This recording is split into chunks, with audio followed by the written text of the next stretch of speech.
स्वास्थ्य पत्रिका हमारी सेहत के सभी श्रोताओं का हार्दिक स्वागत और अभिनंदन। स्वीकार करें शालिनी मित्तल का नमस्कार। श्रोताओं, आज के कार्यक्रम में सबसे पहले सुनिए भेंट वार्ता। विषय है लिवर सिरोसिस, कारण, लक्षण और बचाव। हमारे विशेषज्ञ हैं doctor Piyush Ranjan, senior consultant and vice chairman, department of gastroenterology, sir Ganga Ram hospital. आपसे बात कर रहे हैं डॉक्टर जवाहर लाल जैन। श्रोताओं, लिवर की विभिन्न बीमारियां जैसे हेपेटाइटिस, पीलिया, alcoholic liver disease, fatty liver और लिवर कैंसर में सिरोसिस का नाम भी लिया जाता है। WHO के अनुसार भारतवर्ष में हर वर्ष 10 lakh cases cirrhosis of liver के देखने में आते हैं। क्या सिरोसिस ऑफ लिवर का इलाज केवल लिवर ट्रांसप्लांट यानी लिवर प्रत्यारोपण है? क्या सिरोसिस ऑफ लिवर से बचा जा सकता है? इन्हीं सब मौजुओं पर आपसे रूबरू हैं डॉक्टर पीयूष रंजन। डॉक्टर रंजन, आपका बहुत बहुत स्वागत है हमारे स्टूडियोज में। और सबसे पहले मैं समझता हूँ ये जान लेना बहुत जरूरी है कि लिवर या जिगर का मोटे तौर पर क्या काम है, इसका क्या रचना है, क्या काम करता है और कौन कौन सी बीमारियां इसमें ज्यादा देखने में आती हैं? धन्यवाद। लिवर एक सॉलिड ऑर्गन है जो बॉडी के राइट अपर साइड में होता है और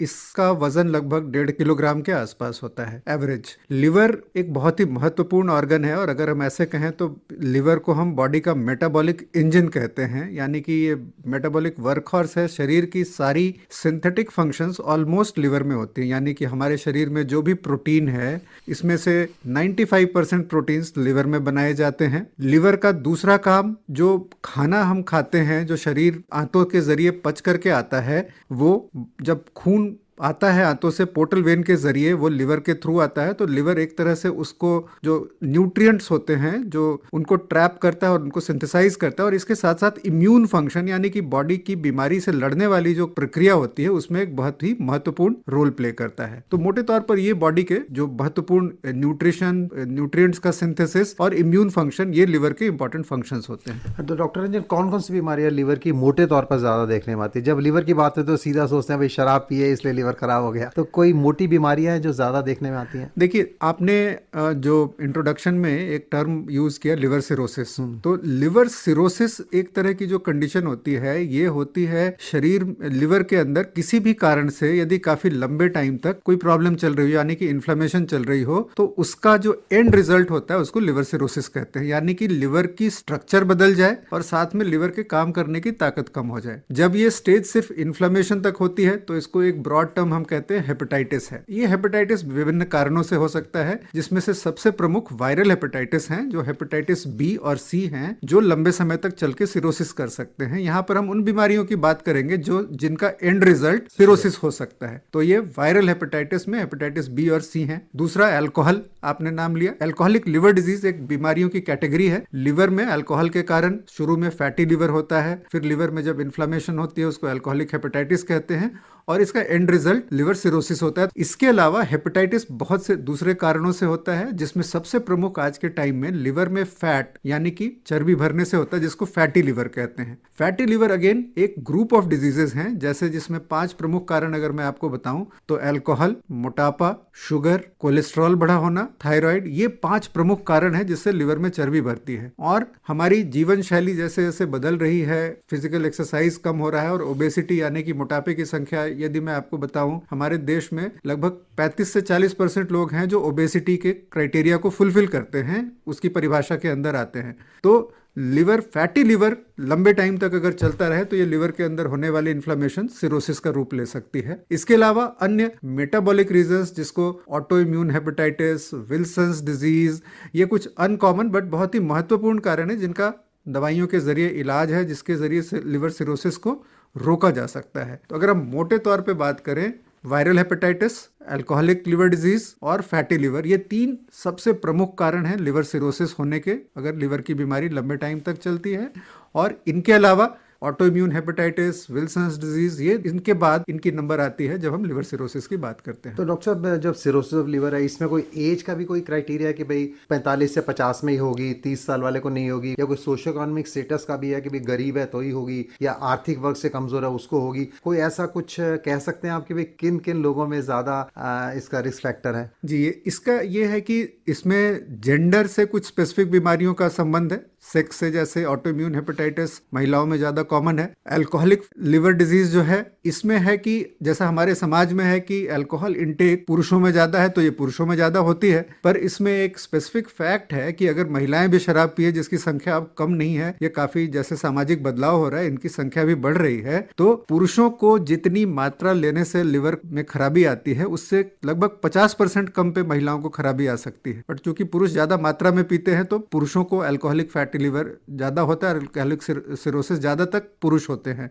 और कई बार डॉक्टर ये पूछने में भी महिलाओं से हिचकते हैं कि क्या आप शराब पीती हैं या नहीं पीती हैं, बट अब शराब जैसे जैसे है, तो ये अगर हम बात करें सोशियो इकोनॉमिक ग्रुप की, तो probably higher socio economic group में ये ज्यादा कॉमन है कि महिलाएं भी अल्कोहल लेती हैं। सिरोसिस ऑफ लिवर में अगर हम बात करें कारणों में, तो क्या मेन फैक्टर अल्कोहलिक इंटेक है या फैटी लिवर है? अगर हम अल्कोहल इंटेक की बात करें तो इसकी एक डेफिनेट परिभाषा होती है कि अगर हम इतनी मात्रा से ज्यादा 8 से 10 साल तक शराब ले रहे हैं, तो इनमें से 20% लोगों को लिवर सिरोसिस हो सकता है। हर व्यक्ति जो शराब ले रहा है उसका लिवर सिरोसिस उसको नहीं होता है। तो इसमें अल्कोहल के अलावा जेनेटिक और दूसरे एपिजेनेटिक फैक्टर्स होते हैं जो कि काम करते हैं, जिससे होता है। प्लस आपकी न्यूट्रिशनल कंडीशन कैसी है, इस पर भी निर्भर करता है। तो हर शराब पीने वाले व्यक्ति को लिवर सिरोसिस में नहीं बदलेगा, और इसको होने में 8 से 10 वर्ष लगते हैं। इसके अलावा अगर हम दूसरी पहलू से इसको देखें, तो यदि हम 100 लोग लें जिनको लिवर सिरोसिस हो, तो इनमें से लगभग 20 को वायरल हेपेटाइटिस बी और सी होगा, 25 से 30% को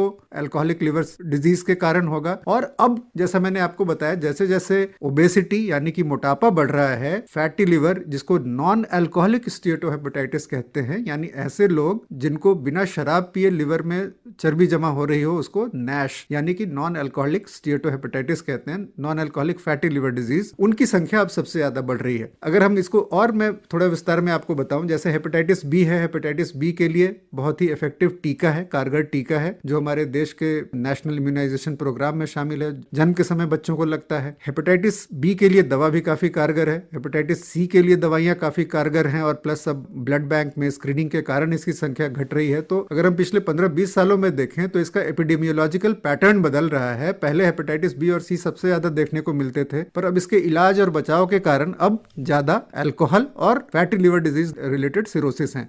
अल्कोहल कंजम्पशन भी बढ़ रहा है काफी हमारे समाज में, और मोटापा भी बढ़ रहा है। तो ये दो अब सबसे कॉमन कारण है। तो डॉक्टर साहब, मेन सिम्टम्स या इसके मेन लक्षण क्या है? एक आम आदमी को कैसे पता लगे कि उसको सिरोसिस हो रहा है? क्या उसके पेट में दर्द होगा, या थकान होगी, या ये क्या होगा कि कैसे उसे पता लगे कि कब वो गैस्ट्रोएंटरोलॉजिस्ट के पास जाए या फिजिशियन के पास जाए? देखिए, ये एक बहुत ही महत्वपूर्ण प्रश्न है। लिवर, चूंकि मैंने आपको बताया, एक बहुत बड़ा ऑर्गन है जो कि अपना एक फैक्ट्री की तरह अपना काम करता रहता है, और लिवर से रिलेटेड सिम्टम्स तभी होते हैं जबकि नियरली 60-70% लिवर काम करना बंद कर दे, क्योंकि 20-30% भी काफी होता है हमारी डे टू डे एक्टिविटी को कंप्लीट करने के लिए। तो लिवर में जो सबसे महत्वपूर्ण चीज यही है कि शुरुआती स्टेज में जब इसमें डैमेज चल रही है अंदर में, इसमें बाहर से कोई सिम्टम नहीं होंगे, जो और आपने बताया कि थकावट, फटीग, अच्छा नहीं लगना, शुरुआत के टाइम में यही सिम्टम्स होते हैं। और हमारे जो जनरल लिवर फंक्शन टेस्ट और ये सब भी चीजें नॉर्मल नजर आएंगी। अर्ली लिवर डिजीज को पकड़ने के लिए दूसरे तरह के टेस्ट होते हैं, जिनमें एक फाइब्रोस्कैन होता है टेस्ट, ये महत्वपूर्ण है। बाद में जब लिवर की खराबी आगे बढ़ती है, तो जो महत्वपूर्ण लक्षण आते हैं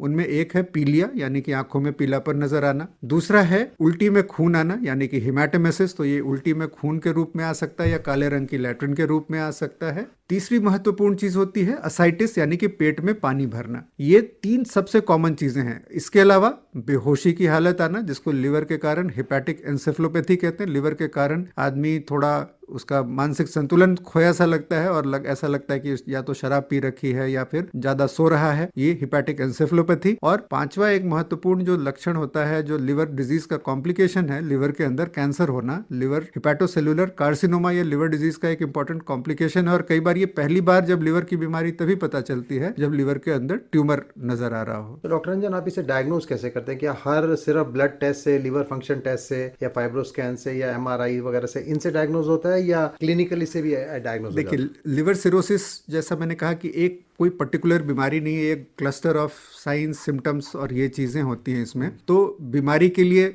फिजिकल एग्जामिनेशन, दूसरी मरीज की कंप्लेंट्स क्या है, अगर किसी को जॉन्डिस है, पेट में पानी भर रहा है तो बहुत ही स्ट्रांग सस्पिशन है। तो अगर हम इसको अगर दो भागों में बांट दें कि अर्ली लिवर सिरोसिस का डायग्नोसिस कैसे होगा और लेट लिवर सिरोसिस का डायग्नोसिस कैसे होगा। लेट लिवर सिरोसिस में जो मैंने आपको सिम्टम्स बताया, अगर वो सिम्टम्स नजर आ रहे हैं, साथ में एक सिंपल अल्ट्रासाउंड कराया जाए, उसमें नजर आ जाएगा कि पेट में पानी है और लिवर के अंदर सिरोसिस के चेंजेस नजर आ रहे हैं। और इसके अलावा हम ब्लड के test, liver function test, hepatitis B, hepatitis C के टेस्ट, एक एंडोस्कोपी और एक सीटी स्कैन, ये एक स्टैंडर्ड वर्कअप होता है लेट लिवर सिरोसिस के लिए, जो कि बहुत मुश्किल नहीं है डायग्नोज करना। जो चैलेंज होता है कि हम लिवर सिरोसिस को अर्ली कैसे डायग्नोज करेंगे, उसमें clinical examination, high degree of suspicion, fibroscan एक बहुत ही महत्वपूर्ण चीज है, जो कि जब लिवर के अंदर खराबी हो रही होती है और इस सिरोसिस के स्टेज में पहुंचने से पहले हम इसको डायग्नोज कर सकें। तो फाइब्रोस्कैन इसमें एक बहुत ही महत्वपूर्ण टेस्ट है। फाइब्रोस्कैन के अलावा बहुत सारे दूसरे और टेस्ट आते हैं। फाइब्रोस्कैन एक बहुत ही इजिली अवेलेबल टेस्ट है और कई बार अर्ली लिवर सिरोसिस के डायग्नोसिस के लिए लिवर बायोप्सी की आवश्यकता होती है। तो अगर ब्लड के टेस्ट, सीटी स्कैन, फाइब्रोस्कैन ये इक्विवोकल हो, यानी कि इसमें पूरी संभावना दिख रही हो, अगर कंफर्मेशन ना हो तो लिवर बायोप्सी।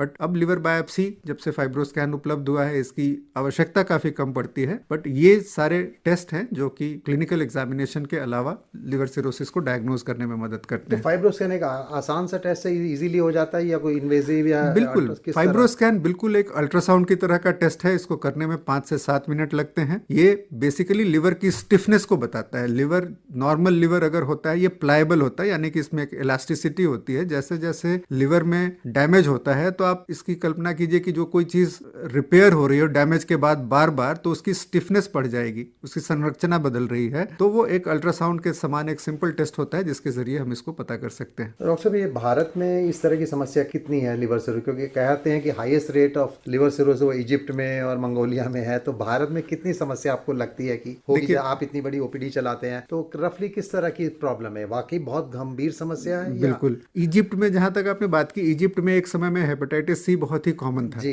तो अब वो एक तरह का hepatitis C capital of the world उसको कहते थे। अब हेपेटाइटिस सी का बड़ा ही कारगर इलाज है, तो हर जगह उसकी संख्या कम हो रही है। हमारी आबादी में मोटापा जिस तरह का है, ओबेसिटी एक बहुत बड़ी समस्या है और एक अपने आप में पूरा विषय है जिसको हम समझते हैं कि हम नजरअंदाज करते हैं। और ये बचपन से जो हमारे घर में मोटे बच्चे होते हैं, हम सोचते हैं कि नहीं बहुत हेल्दी है, तो वो एक गलत चीज है जो कि बढ़ती जा रही है। और दूसरा अल्कोहल इंटेक। तो इन दोनों चीजों के बढ़ने के कारण लिवर सिरोसिस की समस्या बढ़ रही है और जैसी हमारी देश की आबादी है इसकी संख्या काफी ज्यादा है। तो डॉक्टर साहब, अब बात रह जाती है नेचुरली किसी भी डिजीज की कि भाई अब हो गई है समस्या, तो अब उसका इलाज क्या है? तो बेसिक जो है उसका कोई बेसिक मेडिकल ट्रीटमेंट है कि भाई सिरोसिस का मतलब ट्रांसप्लांट तक की नौबत ना आए? देखिए, हम इसके इलाज को 3 भागों में बांट सकते हैं। पहला भाग आ जाता है प्रिवेंटिव ट्रीटमेंट, यानी कि बचाव। बचाव से आगे हम बढ़ते हैं तो इस बचाव को हम आखिरी में इसके बारे में बात करेंगे। इलाज में हम इसके 2 पार्ट कर सकते हैं। नंबर 1 कारण का इलाज, कि किस कारण से लिवर सिरोसिस हो रहा है, हम उसका इलाज करें। नंबर 2 होता है लिवर सिरोसिस के जो कॉम्प्लिकेशंस हैं उसका इलाज। तो संक्षेप में मैं आपको बता दूं कि कारण है उसके लिए हेपेटाइटिस बी के लिए दवा है, हेपेटाइटिस सी के लिए दवा है, अल्कोहल के लिए अल्कोहल को बंद करना उसका इलाज है और अल्कोहलिक हेपेटाइटिस के लिए कुछ दवाइयां होती हैं। मोटापे के लिए मोटापे को कम करना, डाइट और एक्सरसाइज के अलावा कुछ दवाइयां, और एक्सट्रीम सिचुएशंस में यदि संभव हो तो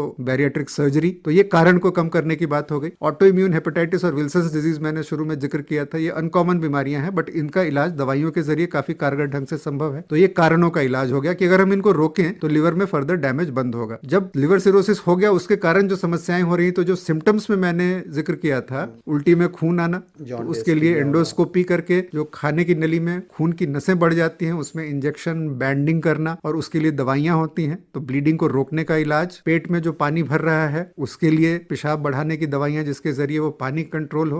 जब बेहोशी की हालत आती है उसको रिवर्स करने के लिए ट्रीटमेंट होता है। ये अमोनिया बढ़ने के कारण होती है, उसको कंट्रोल करने का इलाज होता है। और एक बहुत ही महत्वपूर्ण पहलू जो मैंने जिक्र किया था कि लिवर कैंसर, उसके लिए रेगुलर स्क्रीनिंग, और अगर लिवर कैंसर हो तो उसके लिए इलाज। प्रिवेंशन जो मैंने बताया, अब प्रिवेंशन के बारे में 3 चीजें बहुत ही महत्वपूर्ण है। नंबर 1 शराब से बचना, बहुत ही रिस्पॉन्सिबली, अगर ड्रिंक करते हैं तो बहुत ही रिस्पॉन्सिबली करना। हेल्थ में मोटापे को अवॉइड करना, रेगुलर फिजिकल एक्टिविटी, एक्सरसाइज। और तीसरा, हेपेटाइटिस बी वैक्सीन एक बहुत बड़ी हथियार है, जिसके कारण बहुत से देशों में, जैसे इजिप्ट का नाम आपने लिया, ताइवान और चाइना इसके उदाहरण है कि हेपेटाइटिस बी का इंसिडेंस वहां पर किस तरह से कम आया और हेपेटाइटिस बी से होने वाले कैंसर किस तरह से कम हुए हैं। डॉक्टर साहब, एक अगर संक्षेप बात करें कि अब लोग कहते हैं कि लिवर ट्रांसप्लांट करना है, और लिवर ट्रांसप्लांट से लोग बहुत डरते हैं, सोचा 25-30 लाख लगेंगे, और तो क्या लिवर ट्रांसप्लांट की सुविधाएं हमारे देश में, दिल्ली में उपलब्ध हैं, और क्या हर सिरोसिस लिवर ट्रांसप्लांट जरूरी है? बिल्कुल नहीं, हर लिवर सिरोसिस को ट्रांसप्लांट की जरूरत नहीं पड़ती है। ट्रांसप्लांट के लिए अगर हम बात करें तो एक साइंटिफिक लिस्टिंग क्राइटेरिया होती है कि अगर ये चीजें हैं,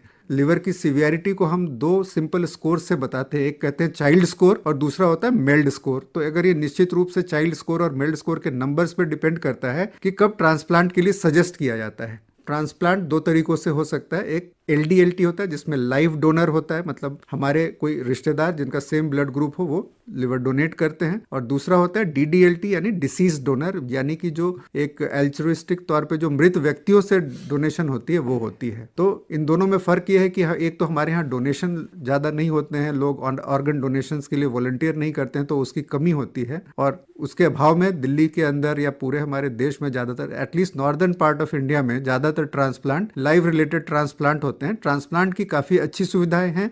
गंगाराम हॉस्पिटल इस क्षेत्र में पायनियर रहा है, और इसकी शुरुआत शुरू में गंगाराम हॉस्पिटल से हुई थी, ये 2002-2003 के बाद। और अब तो काफी सेंटर्स पे दिल्ली में कम से कम 12-13 सेंटर्स हैं जहां पे लिवर ट्रांसप्लांट होता है। डोनर होना जरूरी है। अगर हम अपने परिप्रेक्ष्य में बात करते हैं तो डोनर की आवश्यकता इसमें है। डॉक्टर साहब, बस एक संक्षेप में एक आप बता दीजिए कि सिरोसिस लिवर से बचने के लिए क्या खास एक आम इंसान को अपना को उपाय करना चाहिए, कुछ अपने आप इससे कैसे बचें, वो कि बचाई इस नौबत तक ना पहुंचे? बहुत ही महत्वपूर्ण प्रश्न है। तो अगर हम कारणों को लेकर के चलें तो हेपेटाइटिस बी और सी संक्रमित खून से होते हैं। तो जब भी आप ब्लड की जरूरत, ब्लड की आवश्यकता पड़े तो किसी रजिस्टर्ड ब्लड बैंक से लें। वॉलंटरी डोनेशन की जरूरत है ताकि ब्लड के संक्रमण से ये बीमारियां फैलती हैं। हेपेटाइटिस बी के लिए वैक्सीन है बहुत ही इफेक्टिव, तो जन्म के समय पर अपने बच्चों को जरूर लगवाएं। यदि किसी को ना लगा हो और उसको हेपेटाइटिस बी के एक्सपोजर का खतरा हो तो उसको लगाना चाहिए। ये पहली बात हो गई। दूसरा, अल्कोहल जो बार बार जिक्र हो रहा है, अल्कोहल की मात्रा बहुत ही संतुलित होनी चाहिए। और तीसरा, मोटापा को कम करना, ये बहुत ही आवश्यक है। प्लस इसके अलावा जो भी और बीमारियां हैं, जो किसी भी बीमारी से बचने का तरीका होता है कि अगर हम टाइमली अपने पर्याप्त इन्वेस्टिगेशंस कराएं, प्रिवेंटिव हेल्थ चेकअप सब काफी होते हैं, तो उसमें जो कुछ भी खराबियां निकल के आती हैं उसको जैसे आपके चिकित्सक सलाह दें उसको फॉलो करें, ताकि ये बीमारियां अर्ली स्टेज में पकड़ी जा सके, ताकि ट्रांसप्लांट की नौबत ना आए। डॉक्टर पीयूष रंजन, आपने जो आज बहुत ही महत्वपूर्ण जानकारी दी सिरोसिस ऑफ लिवर पर, इसके लिए हम आपके आभारी हैं। आपका बहुत बहुत धन्यवाद। नमस्कार। लिवर सिरोसिस, कारण, लक्षण और बचाव। अभी आप इस विषय पर ली गई भेंट वार्ता सुन रहे थे। हमारे विशेषज्ञ थे doctor Piyush Ranjan, senior consultant and vice chairman, department of gastroenterology, sir Gangaram hospital. Panchakarma चिकित्सा, आइए जानते हैं इस विषय पर। हमारे विशेषज्ञ हैं डॉक्टर दिवाकर राव, वरिष्ठ आयुर्वेद चिकित्सक। आपसे बात कर रही हैं रश्मि कुकरेती। डॉक्टर साहब, सबसे पहले ये बताइए कि पंचकर्म चिकित्सा, और जैसे कि मैं अभी बात कर रही थी कि रोग प्रतिरोधक क्षमता बढ़ाना, एक प्राकृतिक रूप से अपने आप को स्वस्थ रखना, ये सब किस प्रकार से जुड़े हुए हैं? ये जो पंचकर्म चिकित्सा है, आयुर्वेद जब से शुरू हुआ है, कुछ लोग कहते हैं कि 3000 साल, 4000 साल, 5000 साल, टाइम पता नहीं कब से है, मगर उसमें जो मेन जो चिकित्सा पद्धति है, जिसको हम लोग ब्रॉडर टर्म्स में कहे कि टाइप्स ऑफ ट्रीटमेंट, वो बेसिकली आयुर्वेद में 2 है। वो एक है शमन चिकित्सा, जिसको हम लोग कंजर्वेटिव ट्रीटमेंट या मैनेज करते जो डिसीजेस को दवाई देके या पथ्य वगैरह करा के या एक्सरसाइज या कुछ ऐसे टिप्स देके, उसको बोलते हैं शमन चिकित्सा। शमन मीन्स रोग को शांत करना, उसका मीनिंग शमन इसलिए रखा, यानी रोग हो गया उसके बाद उसकी दवाई की जा रही है। Basically it's a symptomatic treatment भी आप कह सकते। और नेक्स्ट लेवल है जो शोधन चिकित्सा जिसको बोलते हैं। शोधन मीन्स जो ट्रू, अगर आप ट्रांसलेशन देखें उसका, शोधन means purification. Purification of what? Purification of your body. तो उसमें दवाई के साथ साथ कुछ ऐसे प्रोसीजर्स है जिसको अपनाए जाते हैं पेशेंट्स को प्यूरिफाई करने के लिए। वो इसलिए करते हैं, कुछ बीमारियां ऐसे हैं जो एक बार आया, आपने शमन चिकित्सा दी, वो ठीक हो गया। मान लीजिए वो 3 महीने के बाद आ गया या 6 महीने के बाद आ रहा है, या एक बीमारी आया वो गया ही नहीं, तब के पास कोई ऑप्शंस नहीं है, उसके लिए उसको जड़ से निकालना पड़ेगा। तो वो जड़ कहाँ है, ये डिसीज के हिसाब से लिखा गया है, कहाँ पर ये लॉड्ज हुआ है, बीमारी। तो आजकल के जो मॉडर्न जितने भी फिलोसफीज है वो भी उसमें भी ये फिट बैठता है, क्योंकि आजकल के एंटीजन एंटीबॉडी रिएक्शंस जो बोलते हैं, जो जी बहुत सारे आर्थराइटिस है वो एंटीजन एंटीबॉडी रिएक्शंस की वजह से होते हैं, कुछ जो है एज के वजह से होते हैं, कुछ चीजें जो है जो टॉक्सिन्स जो हम लेते हैं आजकल वैसे भी विषैले खाना वगैरह, पदार्थ हाँ, जो होते उससे हैं। होते हैं। तो इन सबको ठीक करने के लिए ये पंचकर्म एक स्पेशल ट्रीटमेंट है, शायद किसी दूसरे पद्धति में ऐसा ट्रीटमेंट है भी नहीं। इसमें बेसिकली क्या है, मेडिकेशंस देके कुछ प्रोसीजर्स करते हैं, लाइक एनीमा आपने सुना होगा, जी वस्ती जिसको बोलते हैं, जी नस्य आपने सुना होगा, तो मेडिकेटेड कुछ पाउडर्स होते हैं, तेल होते हैं, वो डालते हैं नाक में। जैसे रक्त मोक्षण आपने सुना होगा, एक ब्लड लेटिंग प्रोसीजर है, अच्छा जिसमें जो दूषित ब्लड जो होता है उसको बाहर निकालते हैं। कुछ पेट की बीमारी है उसमें वमन कराते हैं बाय गिविंग मेडिकेशंस। और एक हो गया विरेचन, जो लूज मोशंस कराते हैं, वो कंट्रोल्ड लूज मोशंस होते हैं, वो दवाई देके। ये बेसिकली ये 5 है जिसको हम लोग टोटली पंचकर्म बोलते हैं। अच्छा, यानी कि जो आपने जो अभी पद्धतियां जितनी भी बताई, इसमें कहीं ना कहीं ऐसा लग रहा है कि जो हमारा पूरा शरीर है, इसका किसी ना किसी तरह से शुद्धि या स्वच्छता उसके अंदर पैदा करना, ताकि एक प्राकृतिक रूप से जो शरीर है वो अपनी क्रियाएं साधारण हो सके, अगर रूप उसके से फिर अंदर कर कोई सके। भी जी हाँ, ये वही चीज है। और इसमें क्या है, जो मेडिकेशंस हम यूज करते हैं वो सारे हर्बल मेडिकेशंस होते हैं,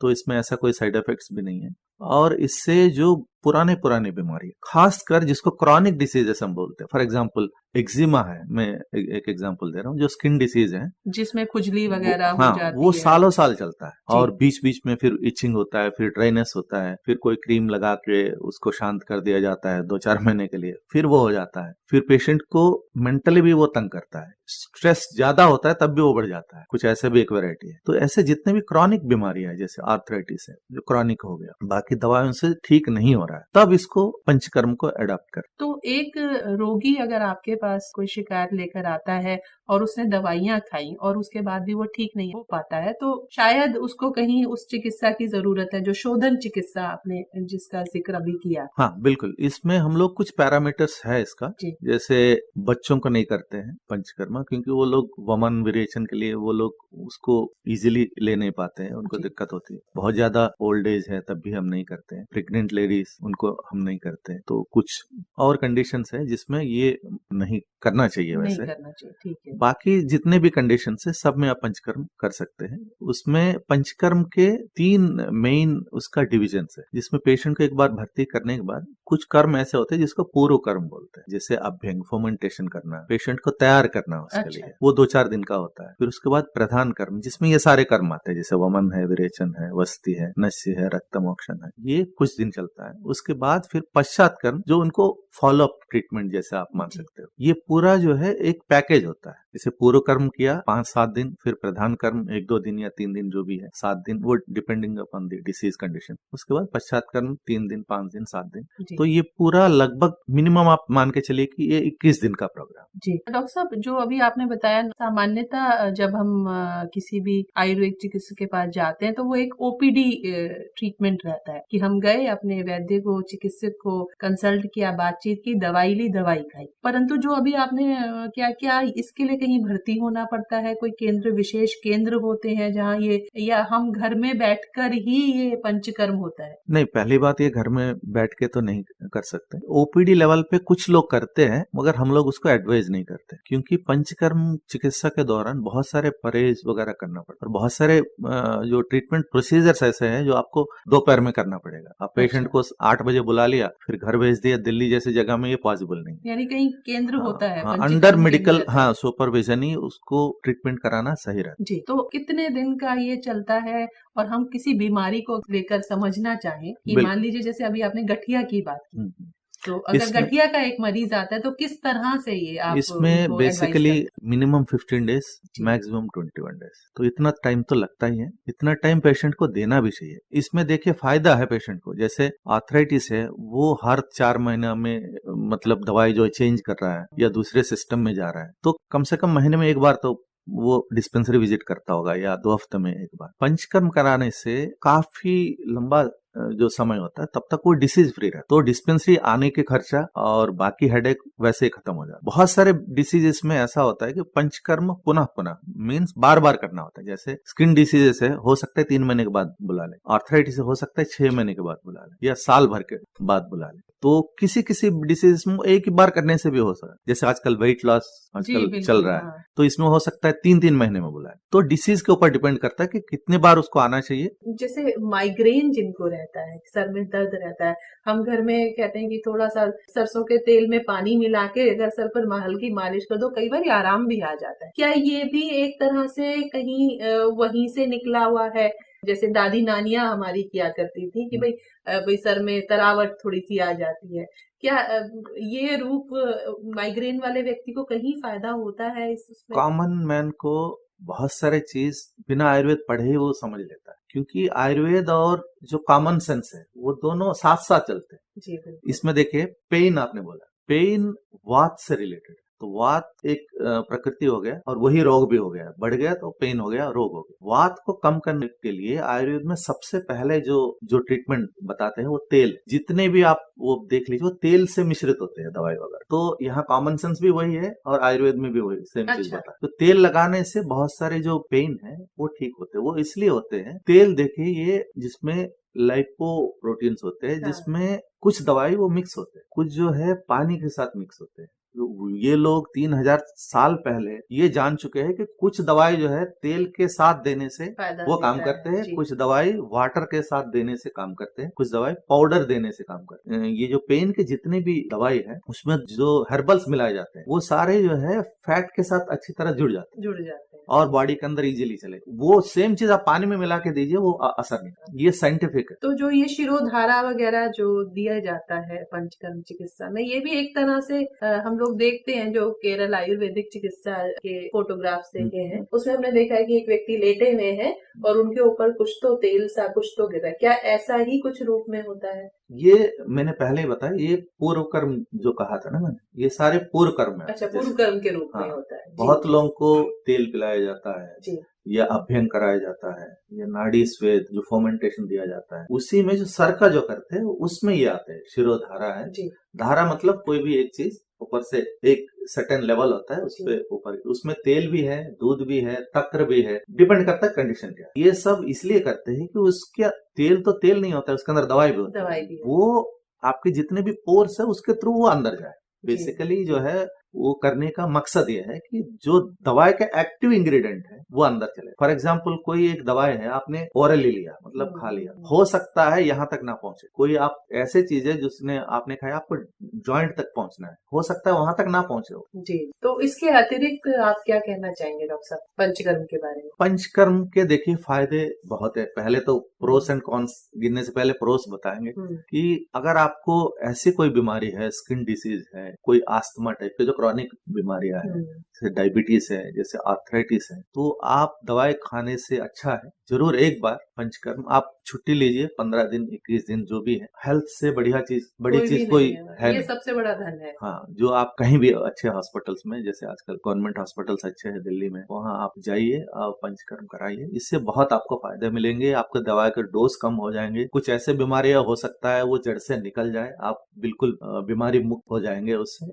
ये सब क्वालिटीज इसमें है। और इसके माइनस पॉइंट्स क्या है, इसको अडॉप्ट करना। जैसे 15 दिन 21 दिन, वो ये सोच के आप मत जाइए कि यार 21 दिन में हॉस्पिटल में रहूंगा, पता नहीं क्या होगा, वो सब भूलना पड़ेगा। इसमें इतना टाइम लगता ही है, मिनिमम 15 मैक्सिमम, हो सकता है ज्यादा भी लगे। मैं अपने 21-22 साल में मैंने सबसे ज्यादा जो केसेस देखा पंचकर्म से ठीक मतलब हो गए और दवाई आज तक नहीं लिया, ऐसे भी लोग हैं। जिसमें सबसे ज्यादा स्किन डिसीजेस मैंने देखा। उसके बाद फिर आर्थराइटिस आता है, बाकी आस्थमा है, बहुत सारे बीमारियां हैं, पेट संबंधित व्याधि है, उसके बाद ओबेसिटी है, सब में ट्राई कर सकते जो कि जीवन शैली के वजह से पैदा होने वाली, जिसको हम लोग वही लाइफस्टाइल डिसीजेस जो बोलते। डॉक्टर दिवाकर राव हमारे साथ स्टूडियो में आए और डॉक्टर साहब आपने बहुत अच्छी जानकारी दी पंचकर्म चिकित्सा के बारे में। आपका बहुत बहुत धन्यवाद डॉक्टर दिवाकर राव। अभी आप पंचकर्म चिकित्सा पर जानकारी प्राप्त कर रहे थे हमारे विशेषज्ञ से, जो थे डॉक्टर दिवाकर राव, वरिष्ठ आयुर्वेद चिकित्सक। दोस्तों, इस कार्यक्रम में हम लेकर आते हैं आपके लिए स्वास्थ्य से संबंधित ढेरों जानकारियाँ। स्वास्थ्य पत्रिका हमारी सेहत का प्रसारण होता है प्रति शनिवार सुबह 8:45 पर और रात्रि 11:30 पर। आप इस कार्यक्रम में कुछ खास सुनना चाहते हैं, किसी खास विषय पर जानकारी चाहते हैं तो आप हमें लिख सकते हैं। नोट कर लीजिए हमारी ईमेल आईडी healthairdelhi@gmail.com। आज के इस कार्यक्रम में बस इतना ही, फिर मिलेंगे अगली बार। तब तक के लिए स्वीकार करिए शालिनी मित्तल का नमस्कार।